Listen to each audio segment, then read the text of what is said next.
everyone. Thank you so much for joining hashtag No Limits. I am your host, Shelley Kino, and hashtag No Limits is about people who society places limits upon, but who have busted through those limits.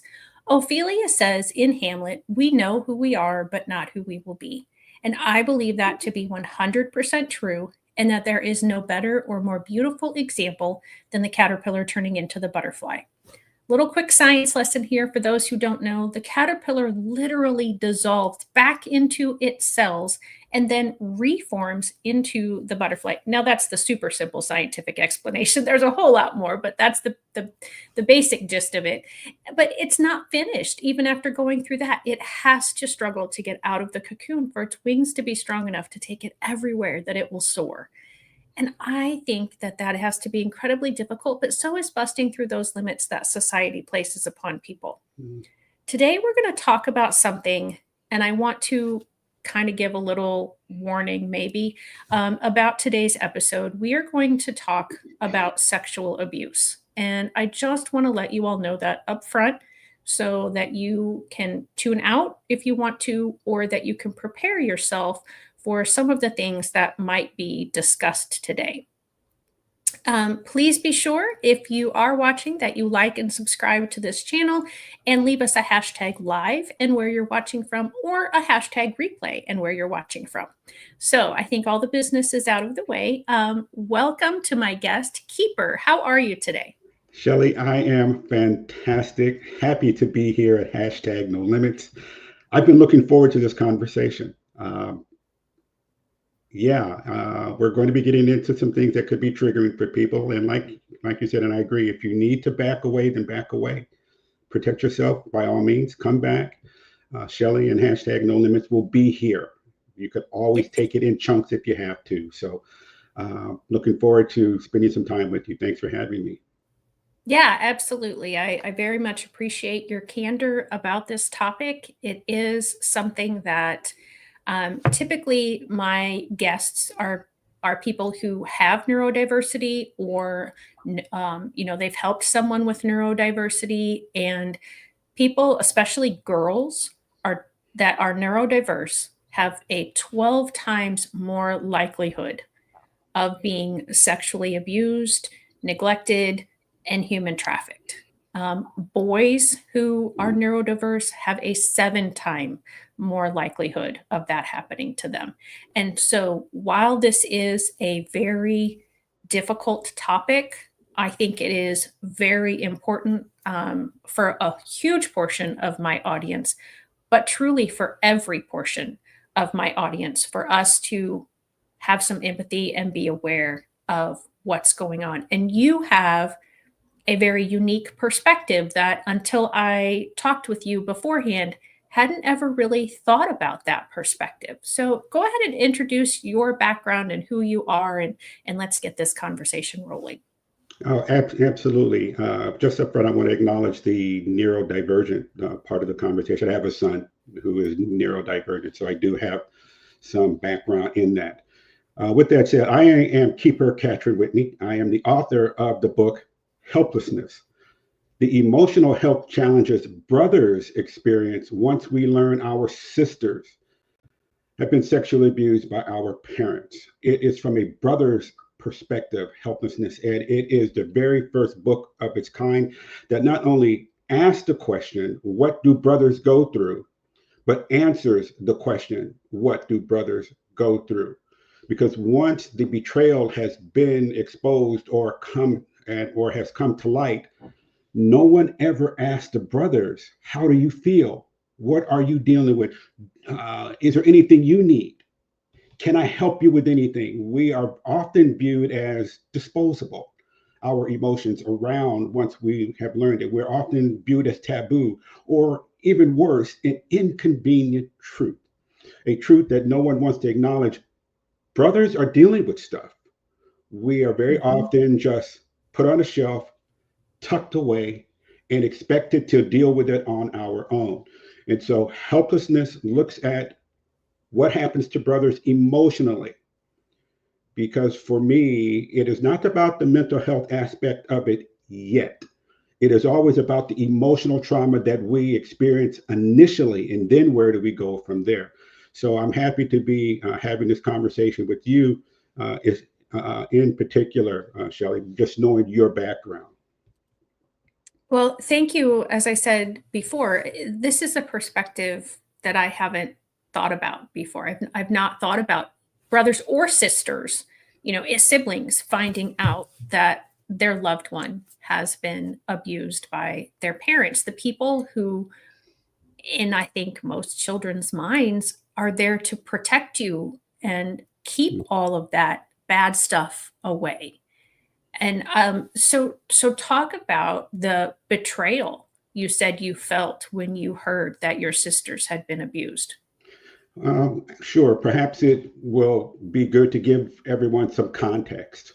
I Yes. come from a family of 10, 4 boys, 4 girls, my mother and my stepfather. That's who I'll be talking about. My biological father was out of the picture years before that. In 1971, we were incredibly poor. We grew up in South Central Los Angeles. In fact, I lived in 21 different places before I graduated high school.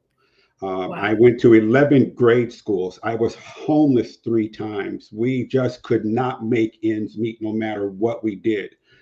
So in 1971, my mother, who was a very excellent singer, just fantastic, got together with her brother and her sister and decided to form a group so they could make some extra money. But as great as they were, they could not make enough money to help our situation. Now, keep in mind, in 1971, Shelley, the Jackson Five were blowing up. I mean, Michael Jackson, his brothers, they were everywhere. Whatever you turned on the Mhm. radio, all you heard was ABC, Who's Loving You, I Want You Back. I mean, it was everywhere. Right. And so me and my brothers, we were doing the same thing. And my sisters, we were doing the same thing. And one day my mother says, would you guys like to sing? Because as a singing family, we could make more money. So, of course, we jumped at the opportunity. Next thing you know, me and my 7 brothers and sisters and my mother and my stepfather were singing it after our nightclubs all over Los Angeles.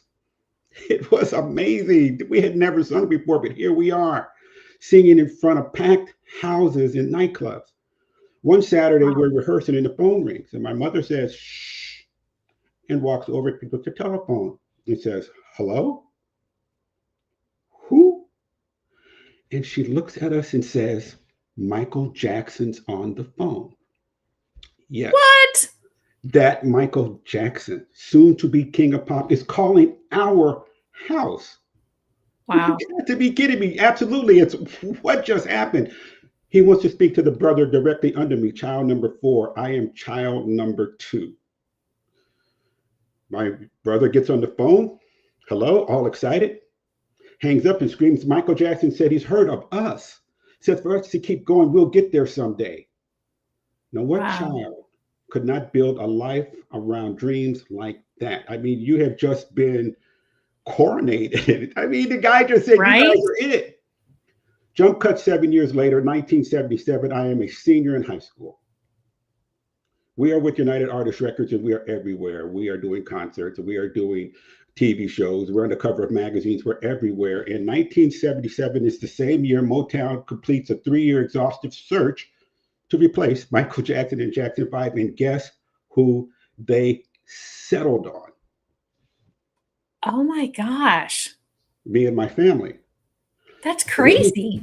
yes, the Whitney family had arrived. In fact, Michael Jackson's words not only manifested, but they manifested in such a way that we're about to replace him. Oh my goodness.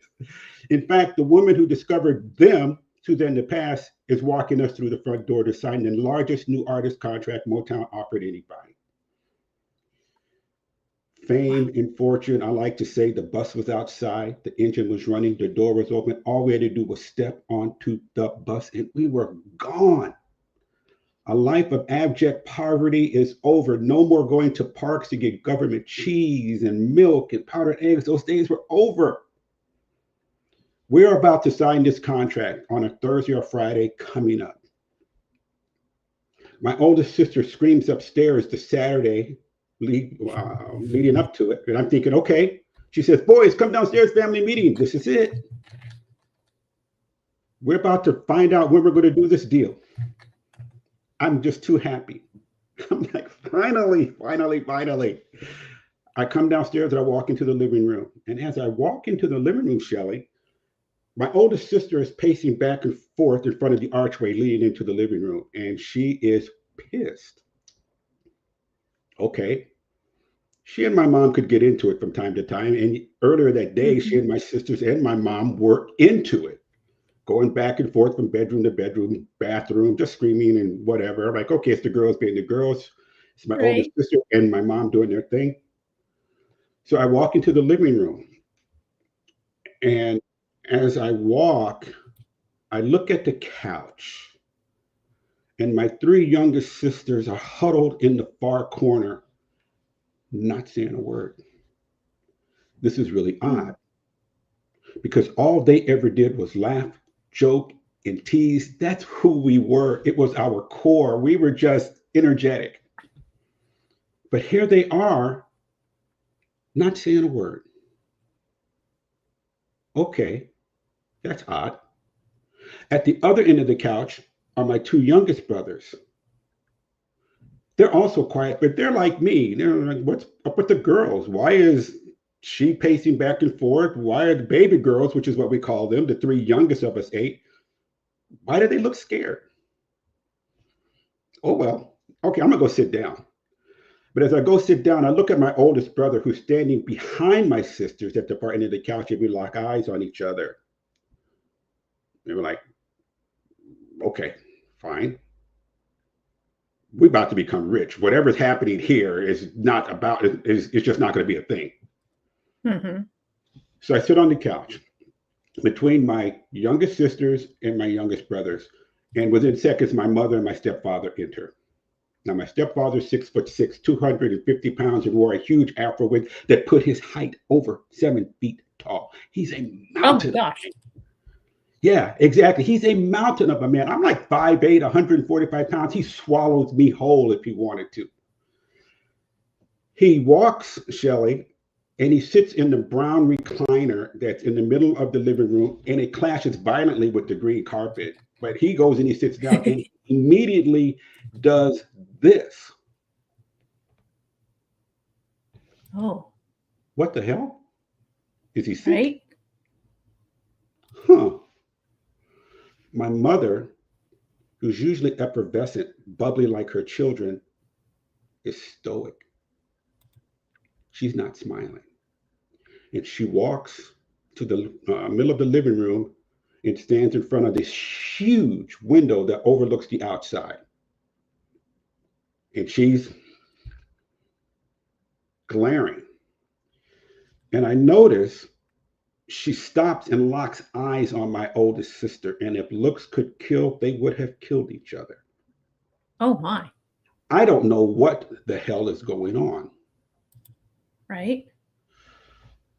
So my mother is standing there, and I'm expecting to hear the most joyous news of my life.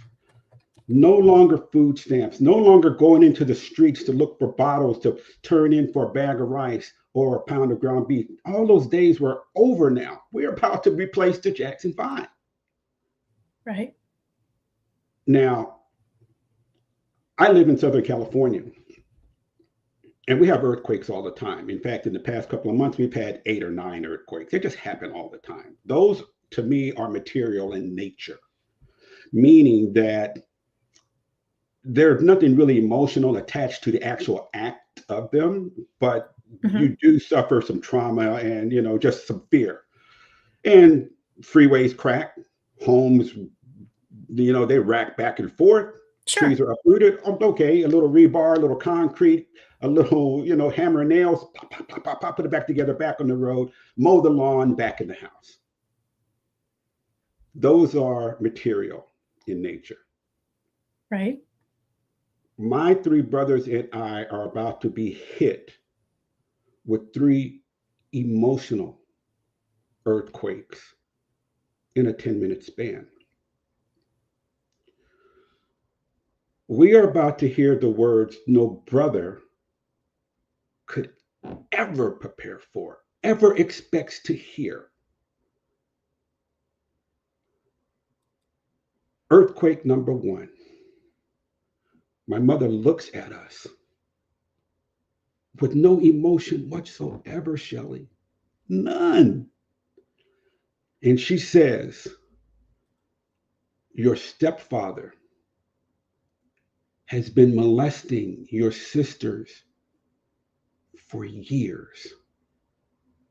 Oh my gosh. What?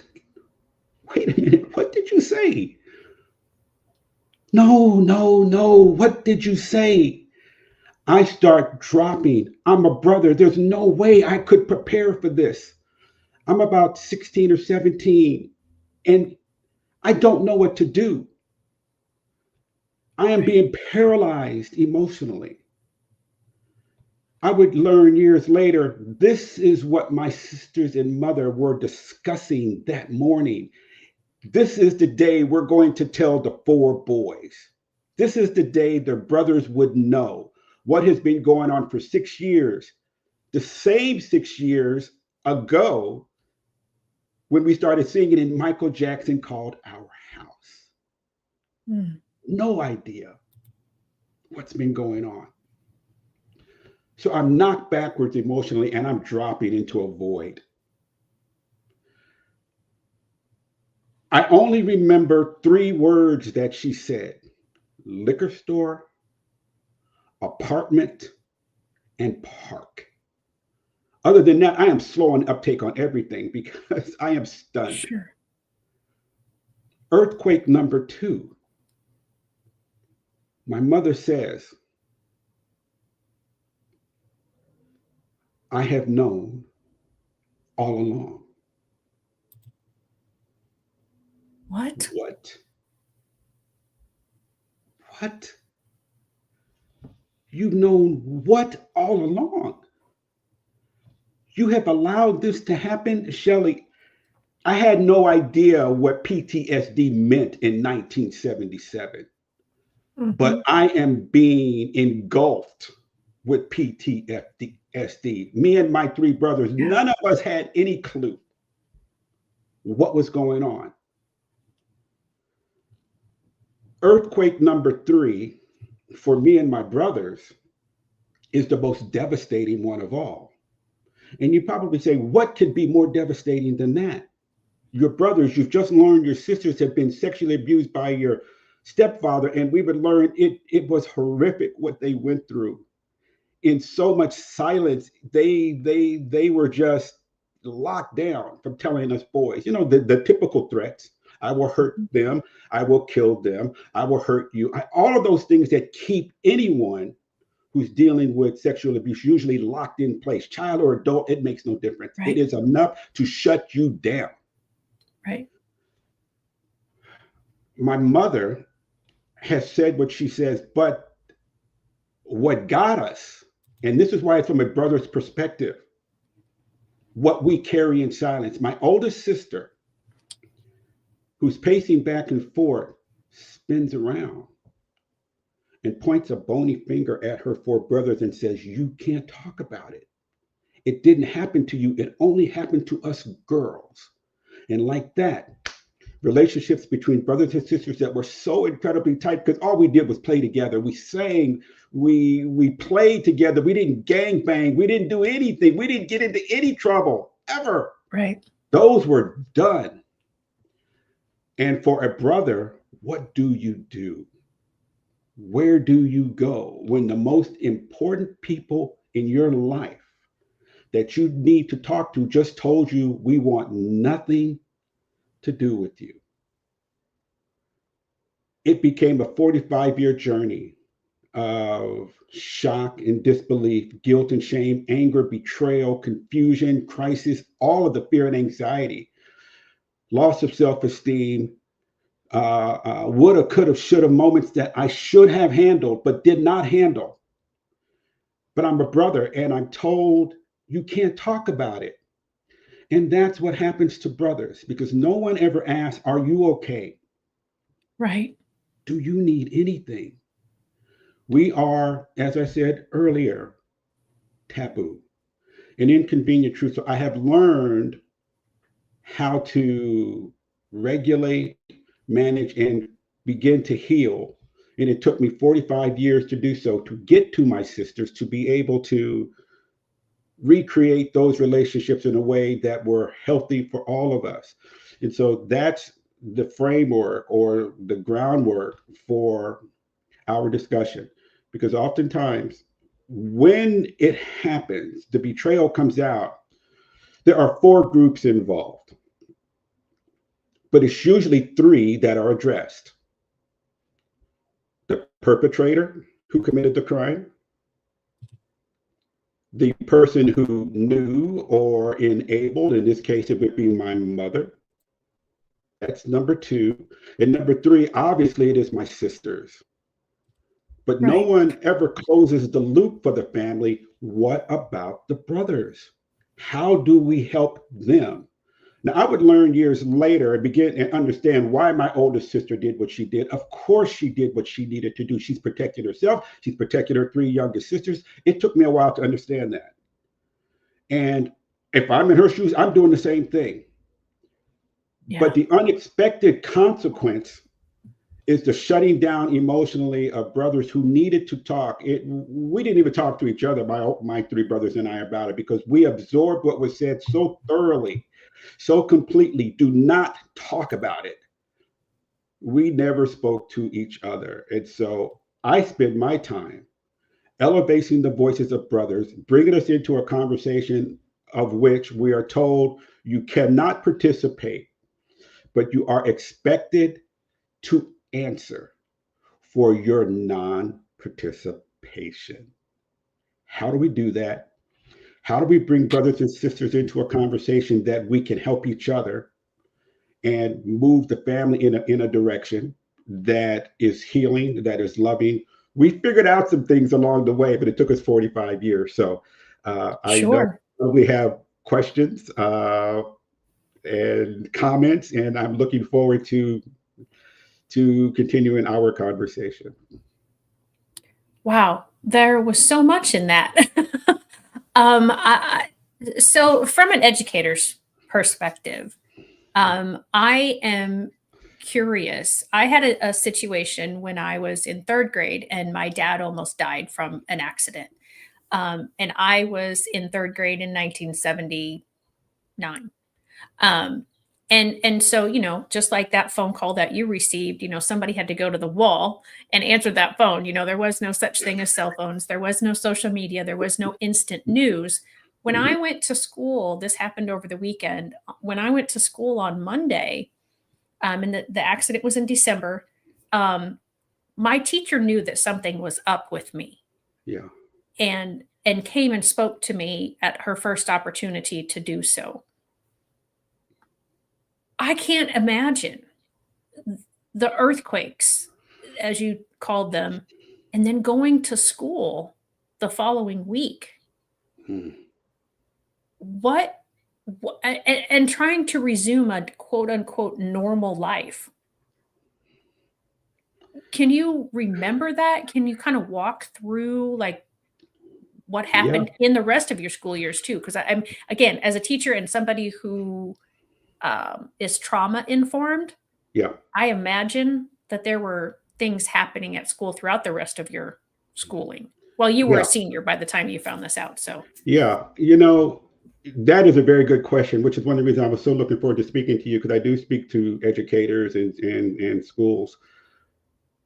As I was thinking about and getting prepared for our conversation today or this morning, it didn't occur to me until this morning that in 1977 I was a senior in high school. And I started thinking about it. Okay, what do you remember about your senior year? Because Shelley's probably going to ask you something about your senior year. And it occurred to me, I know I don't remember anything about mhm, my senior year.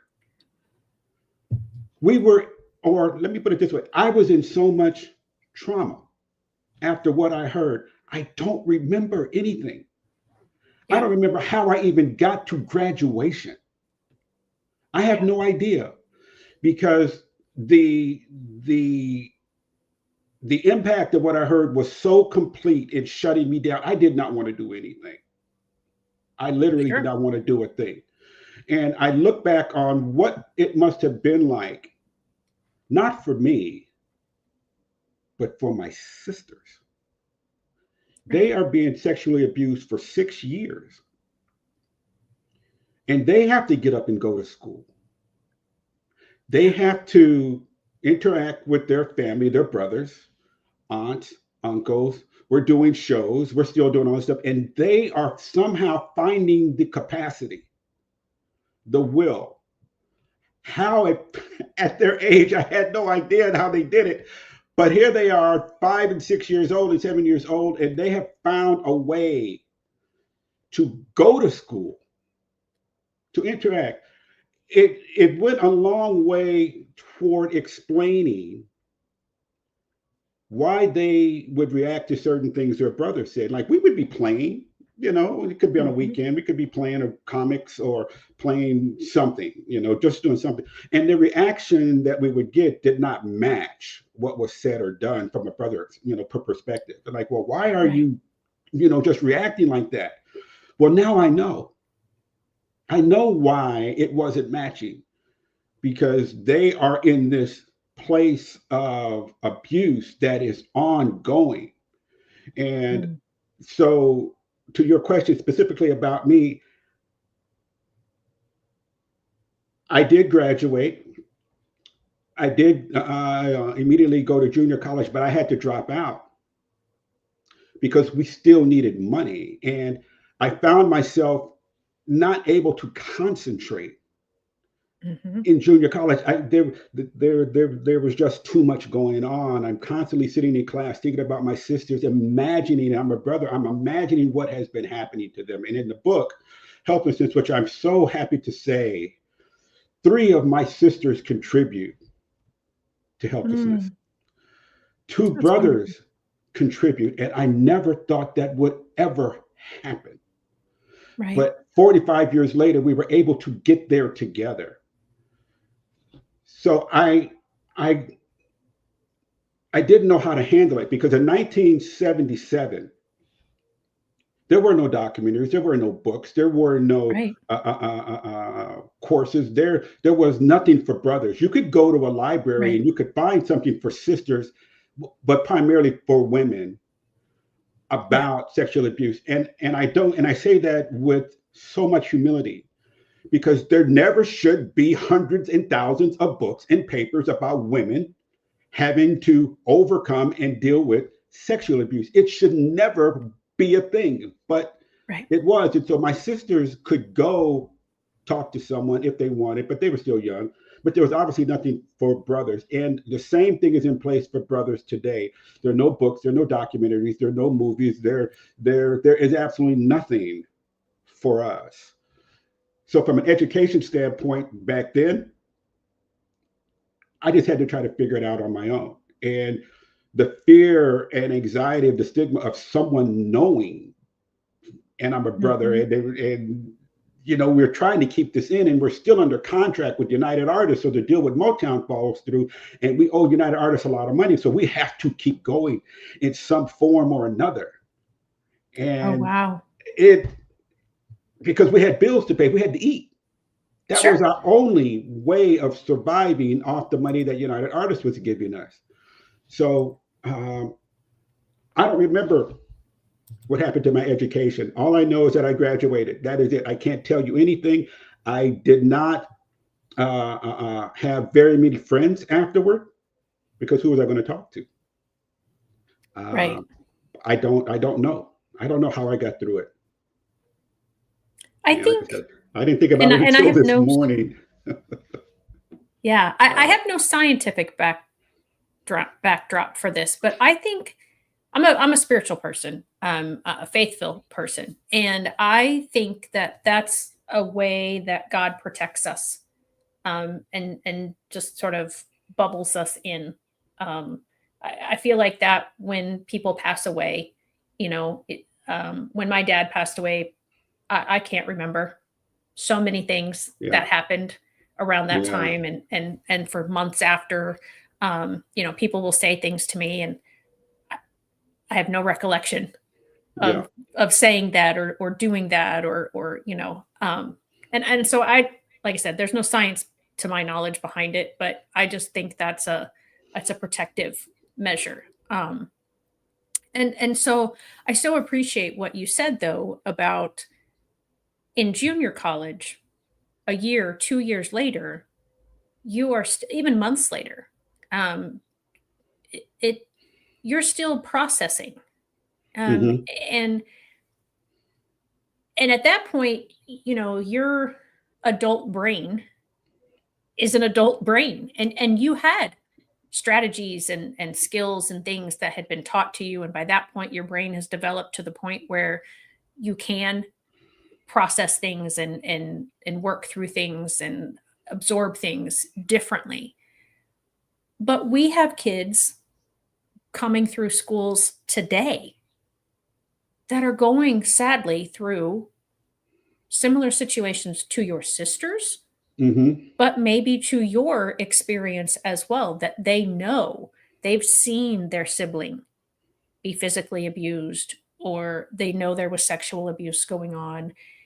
And I always say that behavior is communication.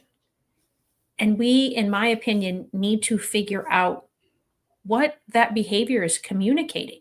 And we may never know exactly in a lot of cases. I mean, if somebody were to talk to you when you were in junior college, you might not have been able to pinpoint, like, I'm always thinking about this, but you might have been because of your age. Um, when we have kids in primary and elementary schools and suddenly their behavior is drastically different, Yeah. something happened, and we need to try to acknowledge that something has happened and work with them through that. When kids disobey and there's consequences, but we also have to say, okay, what changed? Or if they Hmm. maybe, had been that kid who was the quote unquote bad kid, and suddenly they're just stoic. Something happened. Hmm. Why did that change? We tend to always think bigger behaviors are because those get our attention, but if we have the Right. opposite happening, we need to pay attention to that as well. So, The age part of it is very interesting, particularly when you talk about education. When I started writing Helplessness, in fact, I had just finished it, and I was going into a grocery store here in Southern California. And as I was entering, there's this group of high school kids outside the grocery store door, and they're raising money for some school project. And I stopped because I always stop when kids are trying to sell something. I think it's absolutely fantastic. And I asked there's about 7 or 8 of them, like 5 girls and a couple of boys. And I said, okay, what are you guys raising money for? And so they said, we have a school project that we are looking to fund. And okay, tell me more about it. He said, we are doing a project that is very close to our school. It is about sexual abuse taking place with our classmates at home. oh, And I said, wait a minute, what did you say? We are doing a film for school about the sexual abuse with our classmates who are being sexually abused at home. Now, these are high school kids, and this is okay, one of the richest high schools in the area that I live in, and it is predominantly white. And you have these kids who have recognized there's a problem. And the reason why I bring this up is because that's when I learned about what happened to my sisters in high school. right. And oftentimes people will look at, toddlers, not toddlers, but elementary school and maybe junior high or middle school.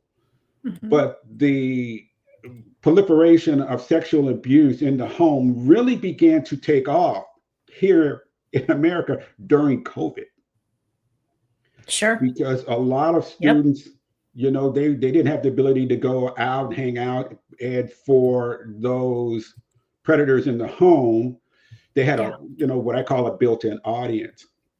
Right. One of the things that I'm oftentimes hit with when I'm talking about it from a brother's perspective, Shelley, is I will be at a speaking engagement. Invariably, there will be a woman who says to me, Keeper, your sister is absolutely right.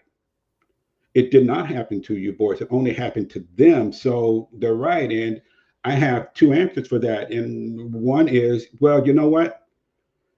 you're right in one sense, but you're wrong in another. The right, it hasn't happened to my sisters, but anytime sexual abuse happens in the home, it's happening to the entire family, whether you know it or not. Just because Right. my brothers and I didn't know doesn't mean we weren't being affected by it. And my example is my sister's reacting to us in ways that didn't make any sense. And so we Hmm. are being impacted by it. The other thing, because it's usually a woman who says this to me, is this: 6 years before my sisters were sexually abused, my older brother and I, at age 7 and 8, were sexually abused by our babysitter almost daily for 6 months. So I Oh, wow. understand. And that's when the woman who will say, "Oh, I didn't know." And I said, "I know you didn't know, but here's the thing: you should not have to know. This is not a game of whose trauma is worse, my sisters Right. versus the brothers, because they were directly impacted and you are indirectly. We cannot play that game, particularly with kids in school." So I said, "No, I know you don't know, but unfortunately for me, it means I understand both sides of the sexual abuse coin. I understand as a child the direct victim and the indirect victim. And so for my sisters, and this is who I lean on because what they went through, they are my heroes. In spite of being told we can't talk to them, what they were able to go through and fight through um, in school, because I'm on the way to college. As you said, I already have the adult brain, but um, they're still developing. For them to figure out a way to get up every day and try to have a happy life, the only way that you can do that is you are strong within yourself to a degree, but you're also hopeful that something is going to come in Hmm. or someone is going to come in and change it for them. Unfortunately, for my Absolutely. sisters, aunts and uncles, grandparents knew, but they did nothing. And I think it's more from a generational standpoint. Back when I was growing up, aunts and uncles, they didn't get involved. You may have more Right. people get involved today, particularly teachers who are noticing things, or clergy may notice something. Someone may see something and pick up on signals. Back then, we just didn't have that type of education, so people weren't necessarily picking up on them. Right.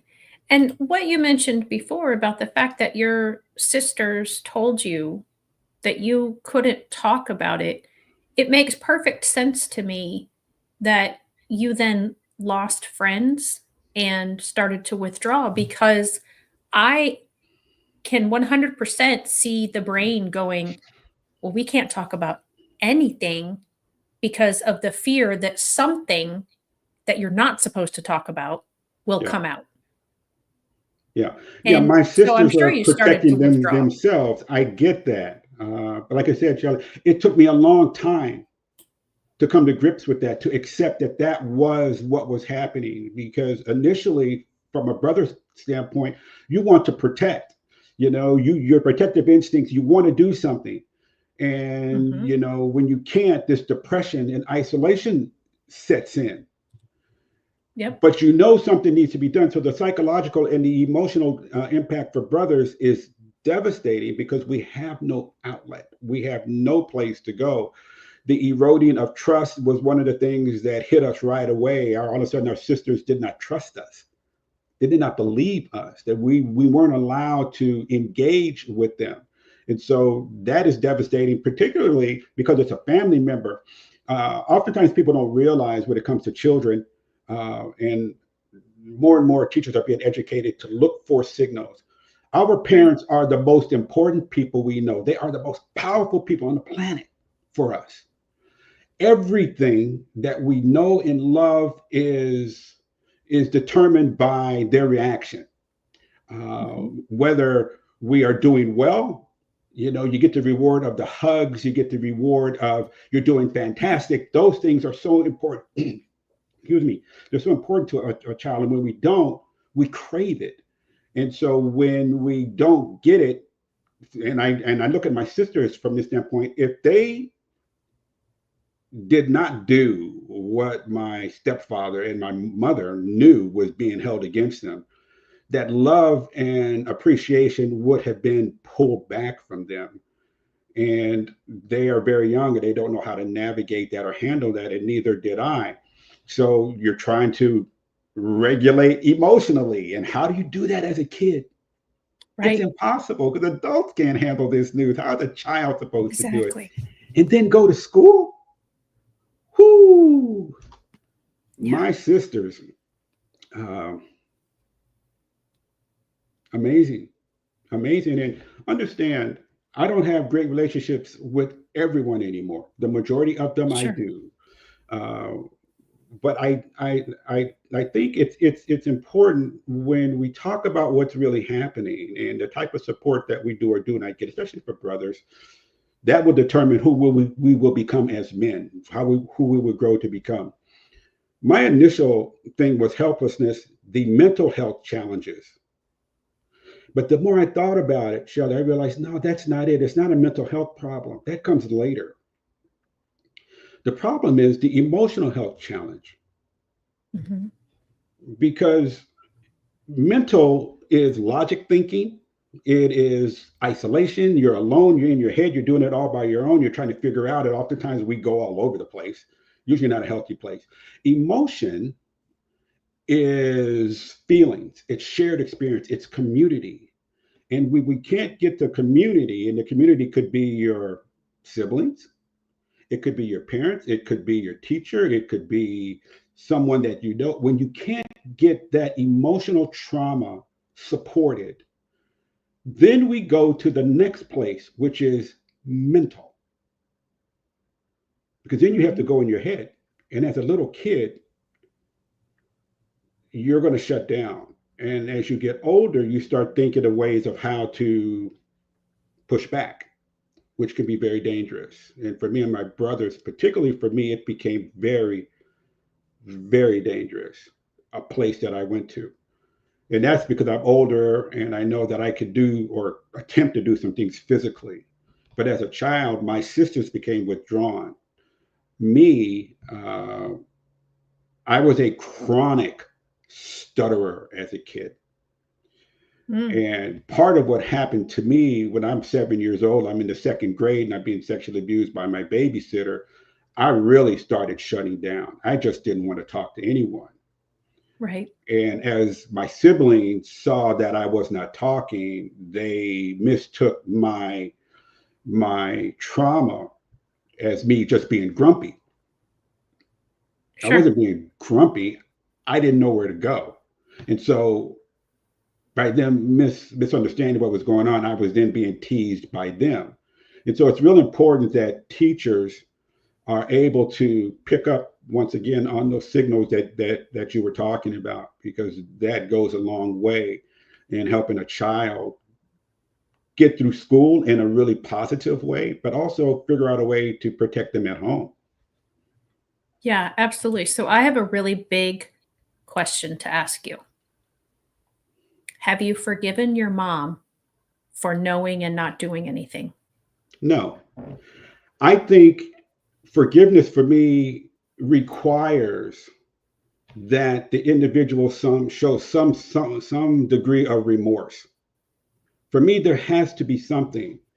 Otherwise, I am forgiving you for something that you should take ownership of, but you won't. No, I'm not big on just blanket forgiveness. Something for me needs to happen, and all too often for me, we're told, well, if you don't forgive them, then it's going to hurt you. Well, it doesn't. It is, for me, it's like I'm giving that person a pass. They need to do something to show some degree of remorse. So I was able to figure that out for me. That works for me because it allows me to uh, be myself.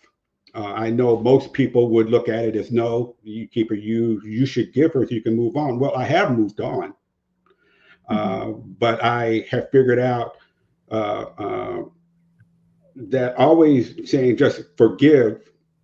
And I'm thinking, well, but they haven't taken responsibility for their actions. So that needs to happen first before that's even a consideration for me.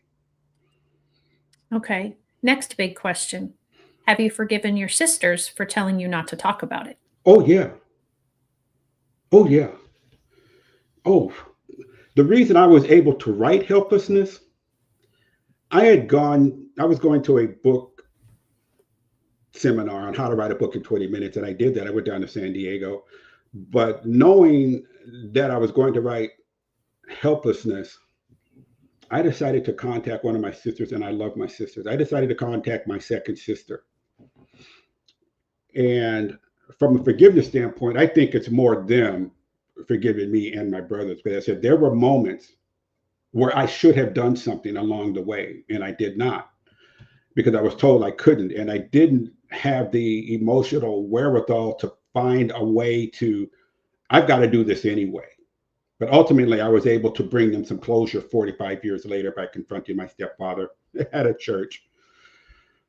So my sister, I knew if I was going to write Helplessness, Shelley, I had to tell my sisters. I didn't want them to be caught off guard. And Right. so I called my second sister and I said, I want to come over to the house and talk to you. And she said, okay, come on over. So we're standing out in front of her garage and I'm telling her I want to write this book and I'm waiting for the explosion to happen.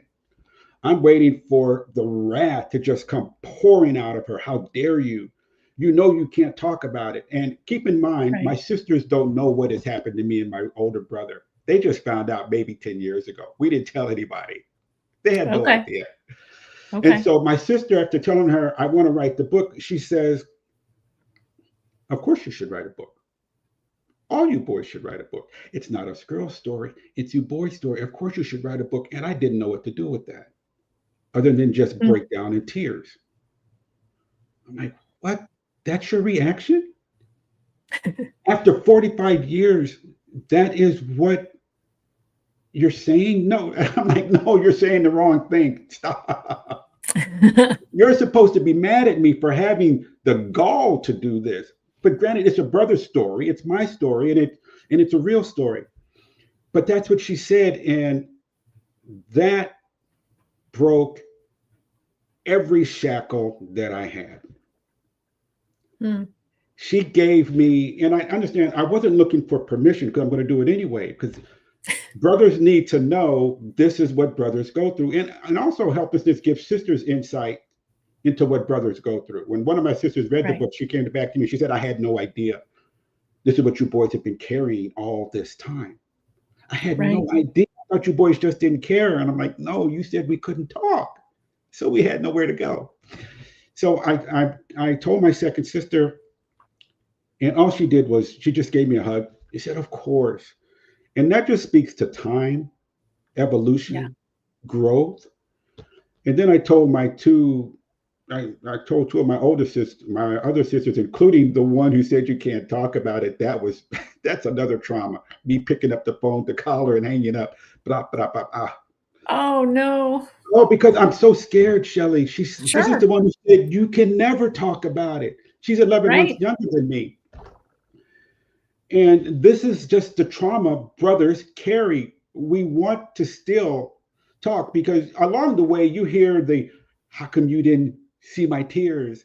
How come you didn't hear me weeping? You hear that at a Thanksgiving. And keep in mind, we over those 45 years, we still had fantastic times together. Well, that's But good. you're still kind of walking on eggshells as a brother. Sure. You know, you want to say something. This is what I'm dealing with, but you can't. And so I called my oldest sister, and it took me a day to literally do the thing. I would pick up the Oh, phone, hang up, pick up the phone, hang up, like I can't do this, I can't do this. She's going to be so mad, but I'm going to do this anyway because brothers need to know, other men need to know, they need to know they're not alone as well. You can do this, you can do this.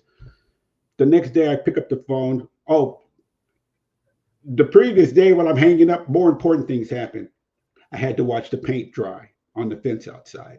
I need to go wash some clothes. I needed to go shine some shoes. It was so much more important than talking right. about it. Absolutely. But you're making up Yeah. We stuff. can always find things when we don't want to do something. Yep. Yeah, I am projecting big time, but I get her on the phone and she's silent for about a minute and I'm just waiting. But I did what I needed to do. That is that is so key to your healing.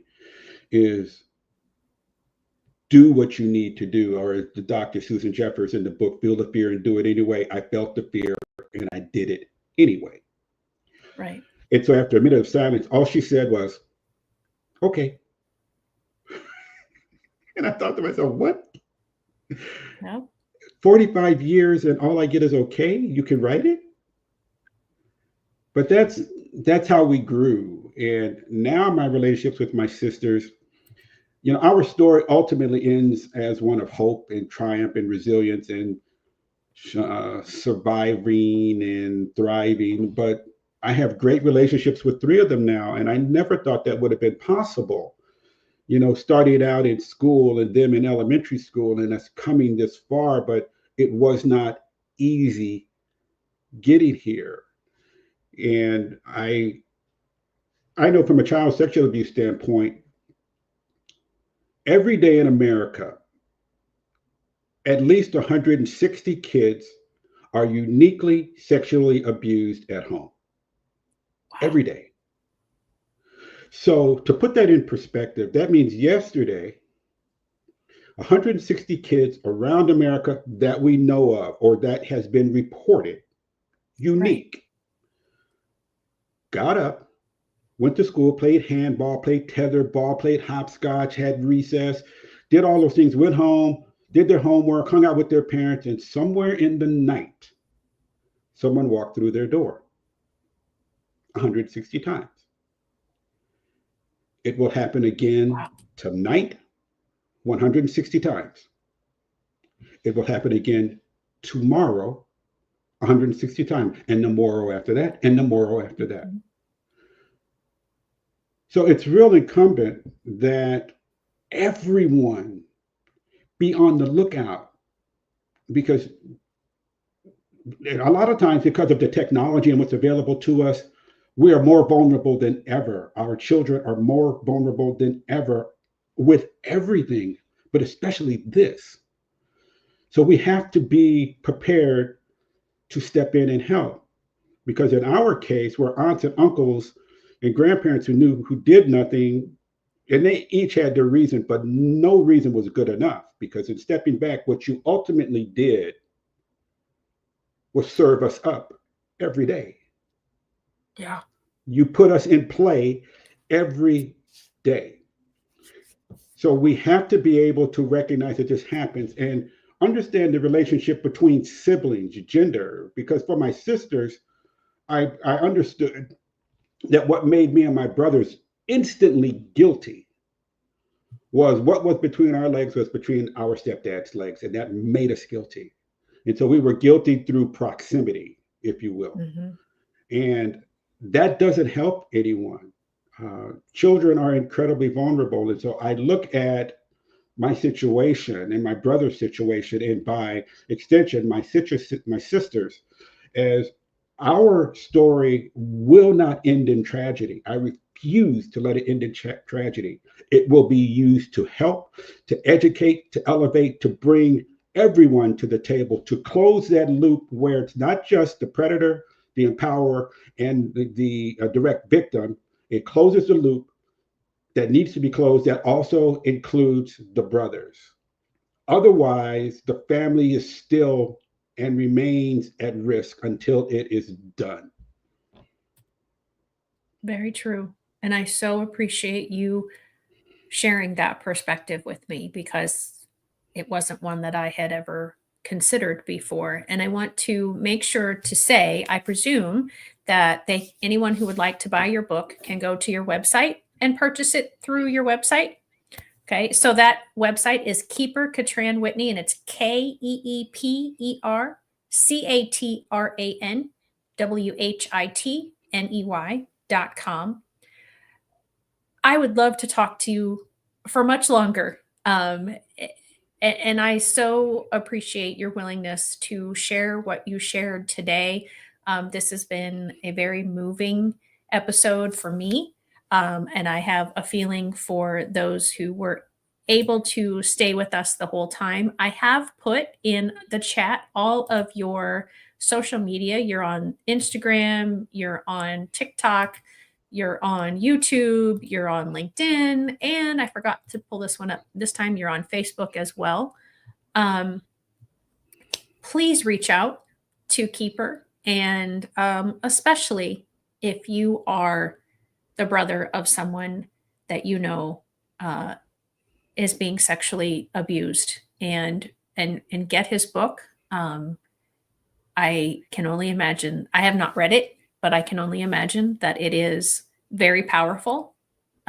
Based on the interview today, it's not an interview. Based on our conversation today, you have very powerful words, and I'm sure that those are in print as well as what you shared with us today. And I thank you again very much for being willing to share your story and your whole family story. And please express my gratitude to your sisters and brothers who participated in the writing of the book, to share what they shared with you and their own experiences.